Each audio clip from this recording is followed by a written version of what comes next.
sorti ce matin, qui était déjà sorti dans le New York Times hier. La Banque centrale européenne qui va faire une autre ronde d'assouplissement quantitatif en achetant des bons corporatifs, donc des bons d'entreprise qui sont des bons empoisonnés que les banques possèdent dans les produits dérivés. Et on veut bien sûr là, alléger le fardeau fiscal des banques, question d'assainir le système bancaire, et c'est la BCE qui rachète ces bons-là de la part du système bancaire européen. Donc, vous comprenez que c'est une méthode d'assouplissement quantitatif, c'est un moyen que Mario Draghi se donne. Vous avez compris que tout ça était déjà fait auparavant, des assouplissements en Europe. Est-ce que ça a vraiment changé la nature de l'économie? Absolument pas. On continue tout simplement de nourrir l'information pour pousser le marché des actions à la hausse. C'est la seule et unique raison pourquoi on continue de faire ça. L'économie est morte. Et les seuls outils qui restent, ils vont lancer tout l'arsenal pour essayer de garder ça en vie le plus longtemps possible, jusqu'à temps qu'on ait notre crise systémique où là, tout ça va retomber à zéro et je peux vous assurer que ça ne sera pas joli.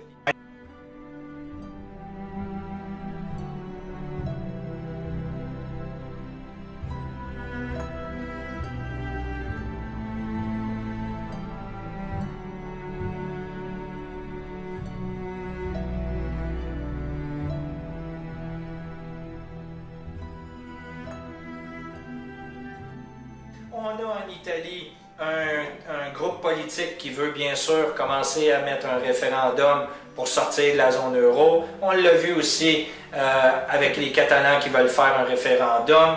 On l'a vu en Écosse pour faire un référendum pour sortir de la Grande-Bretagne. Qu'est-ce qu'on a vu? On a vu bien sûr les médias, les politiciens, tout le monde commençait à leur faire peur. On a même probablement manipulé le système au niveau du vote. Et par le fait même, qu'est-ce qui se produit? Les gens sont en beau fusil. Ils veulent bien sûr se séparer. Pourquoi? Parce que les peuples sont absolument rendus à un niveau d'écœurantite aigu de tout ce qui se produit au niveau politique et au niveau économique. Les gens sont rendus là, ici au niveau de leurs dettes, au niveau bien sûr de leurs revenus qui stagnent. Et là, on est en train de voir la foudre des citoyens qui veut évidemment sortir de tout ça, mais ça ne se fera pas tant aussi longtemps qu'il y a encore énormément de moutons qui continuent de croire que tout va bien et que le gouvernement est là pour les aider. C'est la réalité, c'est comme ça, et ça va se poursuivre tant aussi longtemps que la masse va continuer de croire au Père Noël jusqu'à temps qu'il y ait assez de gens ouverts et allumés pour changer tout ça. Et bien sûr qu'on aura besoin d'une révolution pour créer ça. C'est malheureux, mais l'être humain est comme ça. On a besoin d'aller au fond du baril pour être capable d'aller vers un nouveau changement. Semble-t-il que les gens ne sont pas encore prêts à ça. Ils sont prêts encore à tolérer l'intolérable. Et tant aussi longtemps que les gens vont être prêts à tolérer l'intolérable, on va continuer de pousser le marché à la hausse et on va continuer de s'endetter du côté du système financier. C'est comme ça.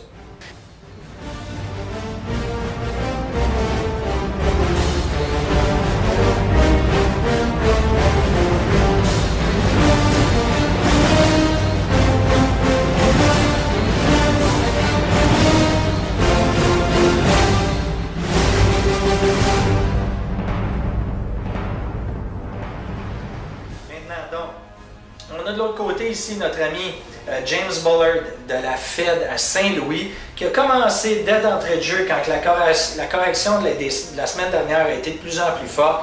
Il a été le premier à sortir dans les médias pour aller dire à qui voulait l'entendre qu'on ouvrait la porte potentiellement à un QE numéro 4 dans le besoin. Qu'est-ce qui se produit? On est en train de dire aux banques, votre shoot d'héroïne les amis, soyez patients, il s'en vient si nécessaire. Et par le fait même, qu'est-ce que ça fait? Ça repousse le marché tout simplement à la hausse, comme je vous avais déjà démontré. Alors on est de retour, désolé pour l'interruption, j'ai eu un petit problème technique, alors on continue. Donc pour revenir à nos moutons, James Bullard de la Fed qui est sorti en temps et lieu pour donner le shoot d'héroïne à nos drogués de banquiers. Et par le fait même, on l'a bien vu encore ce matin, là, 28 points de hausse dans le S&P. Et c'est la même chose un peu partout.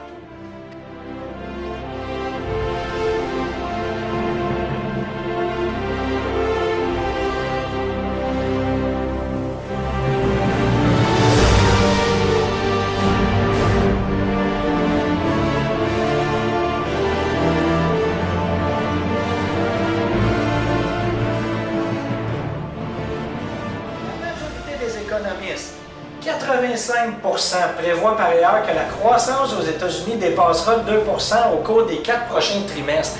Ils continuent d'être convaincus que l'économie est en excellente position, alors que ce matin d'entrée de jeu, je regardais, on a encore des compagnies qui libèrent des milliers de travailleurs. On a encore une fois des entreprises qui vont de plus en plus mal au niveau de leurs profits.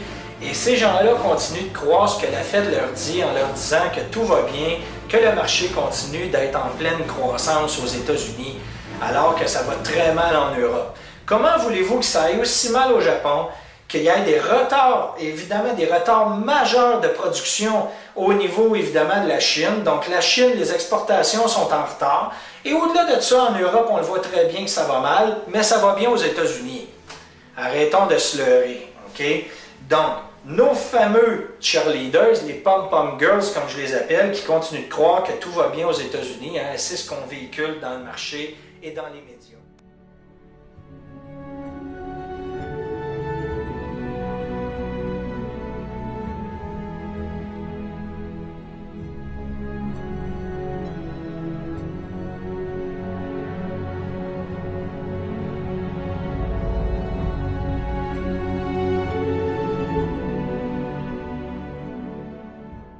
Hedge funds qui sont évidemment dans les produits dérivés, là, mais à des pourcentages dans le marché, mais absolument démesurés. Ces gens-là, au plus fort, juste avant la crise de 2007, étaient à pratiquement 200% de leur position dans des produits dérivés. Eh bien, qu'est-ce qu'on est en train de voir depuis décembre 2013, trimestre de mars 2014 et juin? On est encore retourné à des sommets.